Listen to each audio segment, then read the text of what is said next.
बोलो सियावर रामचंद्र की जय। राम कथा के रस के तुम भक्त रासुमति धीर, आयुषो आसन करिए प्रभु तेज पुंज कपिवीर, लखन सिया रामचंद्र की जय। भरत जी भगवान राम से कहते हैं कि मैं भुजा उठा करके प्रण करके कह रहा हूं कि ऐसा स्वामी आपके सिवाय कोई दूसरा नहीं। आप अपने सेवकों की बिगड़ी बात को सुधार कर उन्हें सम्मान देकर और साधुओं का शिरोमणि बना देते। हे कृपालु, आपके सिवाय अपनी वृंदावली का और कौन जबरदस्ती हठपूर्वक पालन करने वाला है। मैं शोक से या स्नेह से या बाल स्वभाव से आपकी आज्ञा को ना मान करके यहाँ चला आया। उसके बाद भी हे कृपालु, आपने अपनी ओर देखकर सभी प्रकार से मेरा भला ही किया।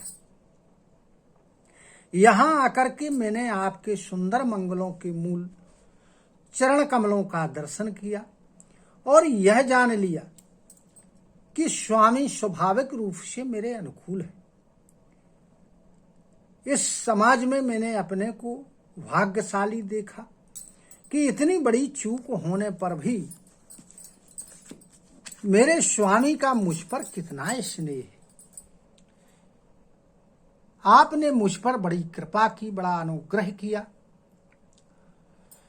और जितनी कृपा की मैं उसके लायक नहीं था। आपने अपने शील स्वभाव और भलाई से मेरा दुलार रखा। हे नाथ, मैंने स्वामी और समाज के संकोच को छोड़ करके अभिनय से या विनय भरी जैसी भी मेरी रुचि हुई वैसी वाणी से कहकर सर्वथा ढिठाई की है। आप सुहृद हैं, बिना ही हेतु के हित करने वाले हैं, बुद्धिमान और श्रेष्ठ मालिक हैं। इसलिए आपसे बहुत कहना बड़ा अपराध होगा। इसलिए हे देव, आप मुझे अब आज्ञा दीजिए। आपने मेरी सभी बातें सुधार दी हैं। हे प्रभु, आपके चरण कमलों की रज जो सत्य सुकृत और सुख की सुहावनी सीमा है, उसकी दुहाई दे करके मैं अपने हृदय की बात कह रहा हूं। मेरी यह रुचि है कि कपट, स्वार्थ और अर्थ, धर्म, काम, मोक्ष चारों प्रकार के फलों को छोड़ करके स्वाभाविक रूप से सेवक का धर्म है स्वामी की सेवा करना और आज्ञा पालन के समान कोई सेवा नहीं। अतः हे देव, अब आप वही आज्ञा रूपी प्रसाद मुझे दीजिए। भरत जी इतना कहने के बाद प्रेम में विह्वल हो गए, विवश हो गए। उनका शरीर पुलकित हो गया, नेत्रों से प्रेम के आंसुओं की धारा बहने लगी और व्याकुल होकर उन्होंने प्रभु श्री रामचंद्र जी के चरणों को पकड़ लिया। शिव जी कहते हैं कि हे पार्वती जी, उस समय का जो स्नेह था, प्रेम था, उसको कहा नहीं जा सकता। कृपा के सिंधु श्री रामचंद्र जी ने सुंदर वाणी कहकर के भरत जी का सम्मान किया और भरत जी का हाथ पकड़ करके अपने पास में बैठा लिया। भरत जी की विनती सुनकर, उनके स्वभाव को देखकर सारी सभा और श्री रामचंद्र जी प्रेम के कारण शिथिल हो गए। श्री रघुनाथ जी, साधुओं का समाज, मुनि वशिष्ठ जी और जनक जी स्नेह से शिथिल हो गए। सब मन ही मन भरत जी के भाईपने, उनकी भक्ति की अतिशय महिमा को सराहने लगे। देवता बड़े मनिल मन से भरत जी की प्रशंसा करते हुए उनके ऊपर फूलों की वर्षा कर रहे हैं। तुलसीदास जी कहते हैं कि जब सब लोगों ने भरत जी की बातें सुनी तो बड़े व्याकुल हो गए और ऐसे सकचा गए जैसे रात्रि के आगमन से कमल सकचा जाता है। देखी दुखारी दीन दोहु समाज नर नारी सब, मघोवा महामलीन मुए मारी मंगल चाहत, लखन सिया रामचंद्र की जय। दोनों समाजों के स्त्री और पुरुषों को दीन और दुखी देख कर जो महामलिन वाले इंद्र थे वो मरे हुए को मारना चाह करके अपना मंगल चाहते। कपटो कुचाली शिव सुर राजू, परे अकाजो प्रिय आपन काजू, काके समान पाकिर पुरीति, छली मलिन कतहु न प्रतीति। देवराज इंद्र जो है वो कपट और कुचाल की सीमा है।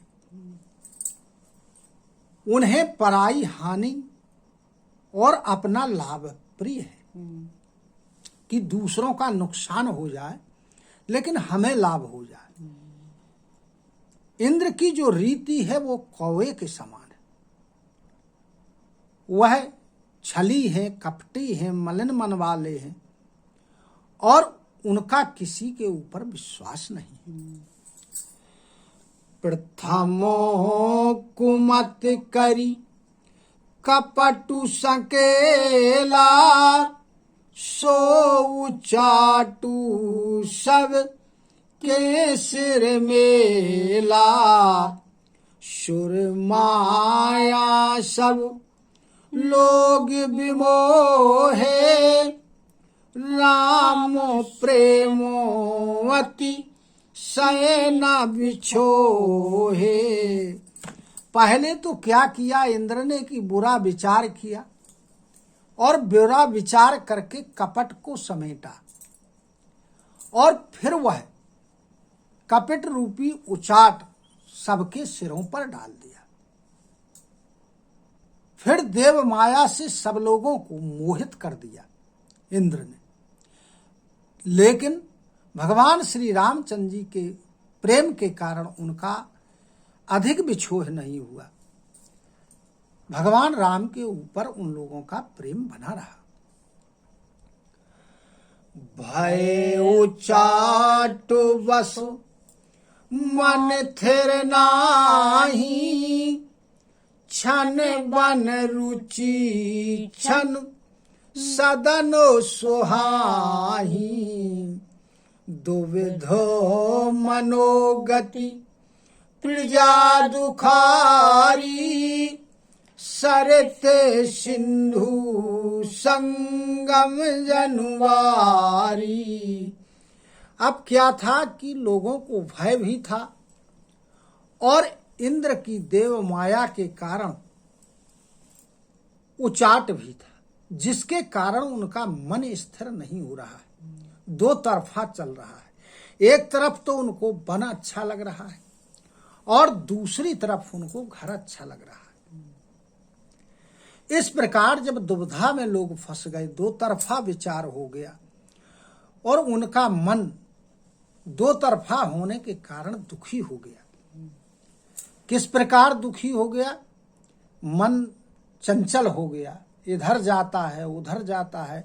जिस प्रकार की जब कोई नदी जाके समुद्र में मिलती है तो जिस स्थान पर मिलती है उस स्थान का जल स्थिर नहीं रहता है। नदी के बहाव के कारण जब वो जल में मिलता है, कहीं जल इधर जाता है कहीं उधर जाता है। दुचितो कतहु परितो सुनलहाही एक एक सन मरम न कहाही लखिए हंसी कहे कृपा निधानु सरिस स्वानो मघ वान जुबानु। चित्त जब दो तरफा हो जाता है व्यक्ति का, मनुष्य का, तो उसे संतोष प्राप्त नहीं होता। और यह जो भेद है, एक दूसरे से कोई बदला नहीं रहा है अपना।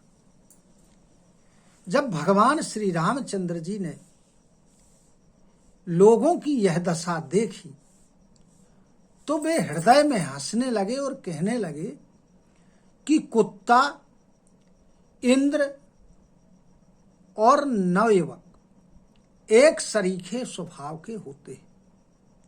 व्याकरण के अनुसार श्वन, यौवन और मघवन शब्दों के रूप भी एक जैसे होते।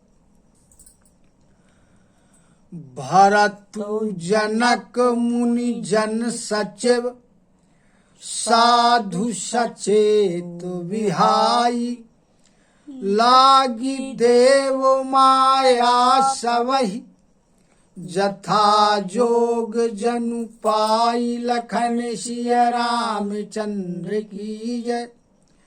भरत जी, जनक जी और जो मुनि लोग थे, मंत्री लोग थे, साधु लोग थे, इनको छोड़कर जो जिस योग्य था उसके ऊपर वैसे ही देवमाया प्रभाव कर गई।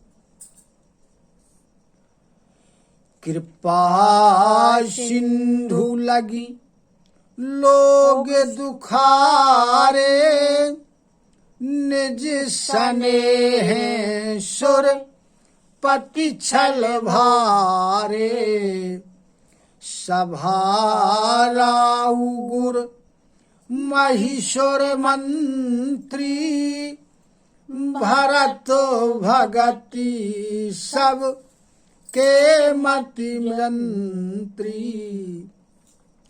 भगवान श्री रामचंद्र जी ने देखा कि सभी लोग बड़े दुखी हैं। अपने स्नेह और देवराज इंद्र के भारी छल से लोगों को दुखी देखा। राजा जनक, गुरु वशिष्ठ जी, ब्राह्मण मंत्री, इन सबकी बुद्धि को भरत जी के भक्ति रूपी मंत्र ने अपने बस में कर लिया।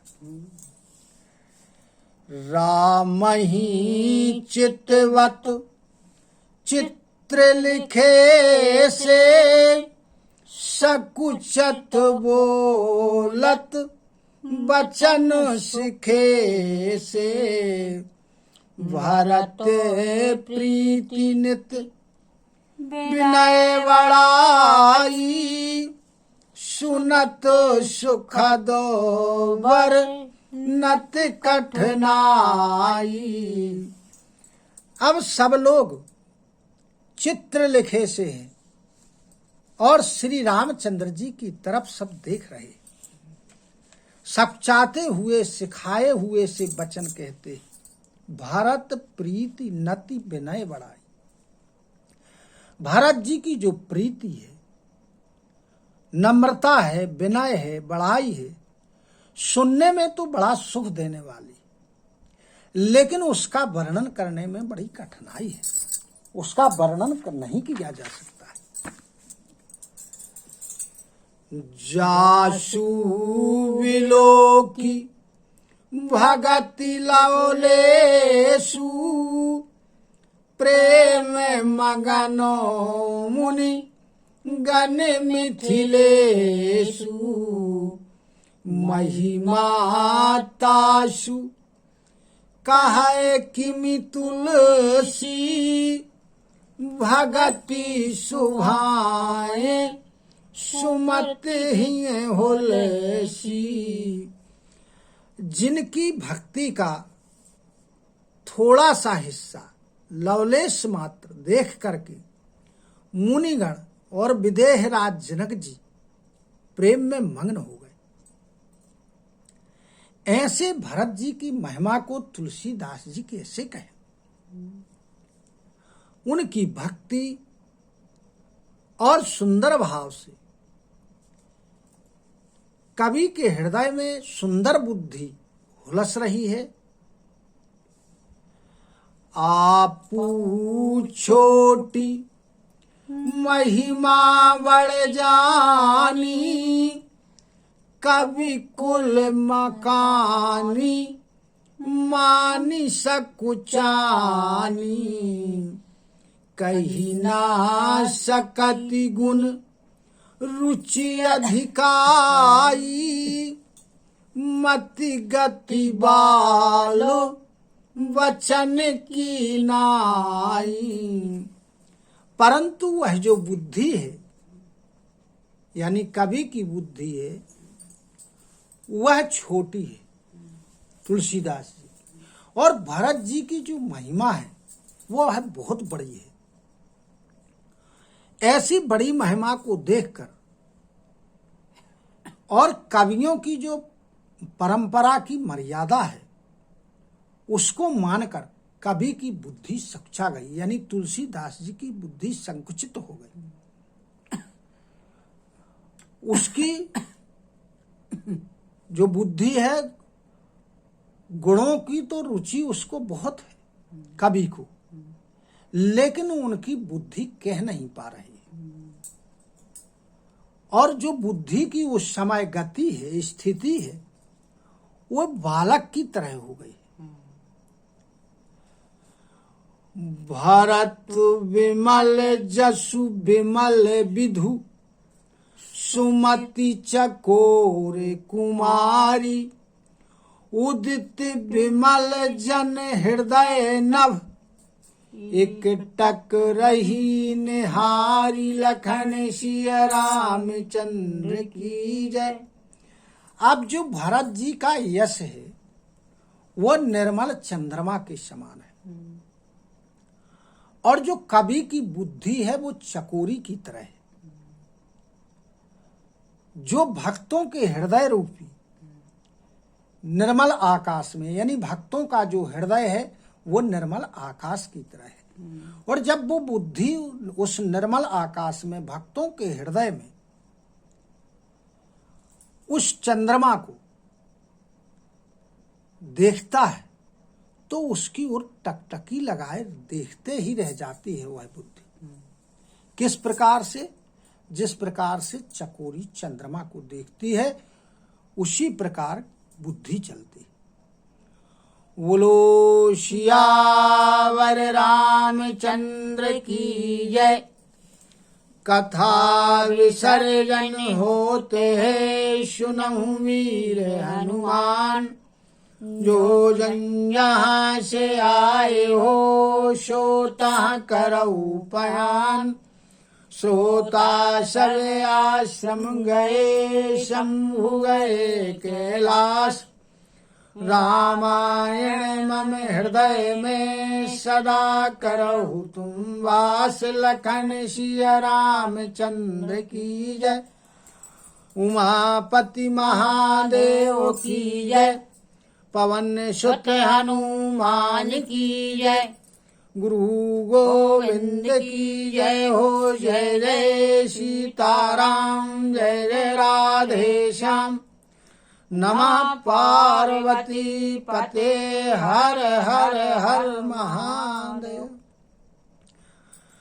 हरि शरणं हरि शरणं हरि शरणं हरि शरणं हरि शरणं हरि शरणं हरि शरणं हरि शरणं हरि